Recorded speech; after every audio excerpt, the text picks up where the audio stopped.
Voici donc l'entretien privé étant terminé, le temps pour les membres de la délégation d'être présentés au pape. Monsieur l'ambassadeur Bruno Joubert, ambassadeur de France près le Saint-Siège. Je salue l'ambassadeur pour tout le travail qu'il fait. Voilà, et Nicolas Hulot qui a donc en novembre dernier porté cette invitation, enfin cette demande au pape d'une rencontre avec le président François Hollande, en particulier soulignant les convergences de vues sur les questions environnementales et la mobilisation que souhaite la France autour des questions de climat. Ce que nous sommes en train de vivre est très intéressant parce que l'hôte qui est François Hollande explique finalement au Saint-Père pourquoi il a choisi les membres de cette délégation. Il est en train de les nommer, de dire qui ils sont. C'est un moment important. Particularité de cette délégation aussi, on ne les a pas mentionnés tout à l'heure, mais il y a 2 députés de l'opposition. Oui, qui ont un rôle parlementaire d'amitié.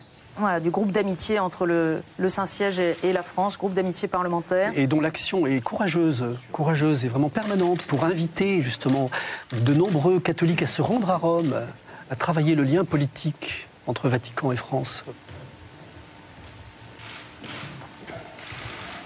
Monsieur Mignard, qui est le président du témoignage chrétien. Voilà, Jean-Pierre Mignard, témoignage chrétien. C'est un avocat qui s'occupe des réfugiés. Je vous ai amené mon dernier livre, traduit en espagnol. Merci beaucoup. Il ne vous apprendra rien. Voilà, ce point d'intérêt commun aussi que sont les migrants, le souci de l'accueil des migrants. Dominique Quignot, directrice de la Croix, qui apporte le journal du matin au pape François. Au Saint-Père, voilà. Merci. Qui fait beaucoup. Secours catholique, l'aide aux pauvres. Et François Soulages, dont nous parlions tout à l'heure, François Soulages qui a souligné aussi qu'il souhaitait faire passer, sinon directement au pape, mais en tout cas à son entourage, les préoccupations du secours catholique sur les situations de détresse sociale que l'on connaît aussi dans notre pays et sur lesquelles le secours catholique est évidemment très mobilisé. Et puis, alors c'est une figure que nous avons appris à reconnaître, le Père Georges.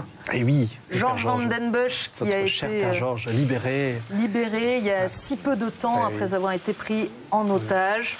Et d'ailleurs, cet accueil de François Hollande au Père Georges sur le tarmac de Villacoublay avait marqué un changement de tonalité dans les propos présidentiels vis-à-vis des catholiques. Il avait souligné l'importance de l'action du Père Georges comme prêtre auprès des populations vers lesquelles il avait été envoyé. Alors peut-être que là se joue justement la révélation de ce que le président n'est pas totalement imperméable quand une personnalité vient le marquer. Alors là, on est à l'échange des cadeaux.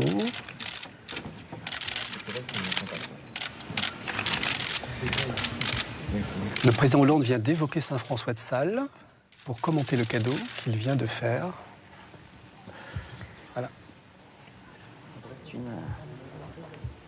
Une tradition là aussi que cet échange de présents mutuels. De Gaulle avait offert une Bible du XIVe siècle à Jean XXIII, par exemple. Voilà. C'est une tradition.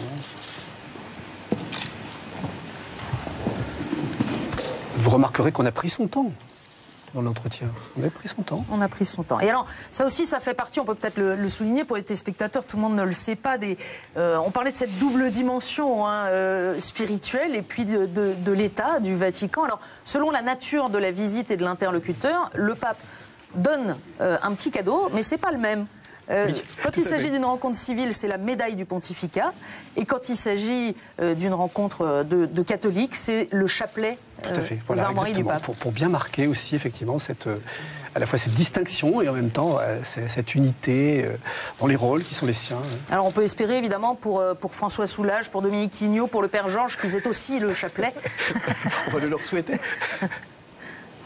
Il est vraisemblable que dans le courant de la journée, ça puisse s'arranger. Mais c'est une manière de ne pas vouloir imposer non plus en distribuant un chapelet à des gens qui ne partageraient pas la religion catholique. D'être respectueux de ce qu'ils sont dans leur vie culturelle et puis dans leur très beau geste, très belle accolade.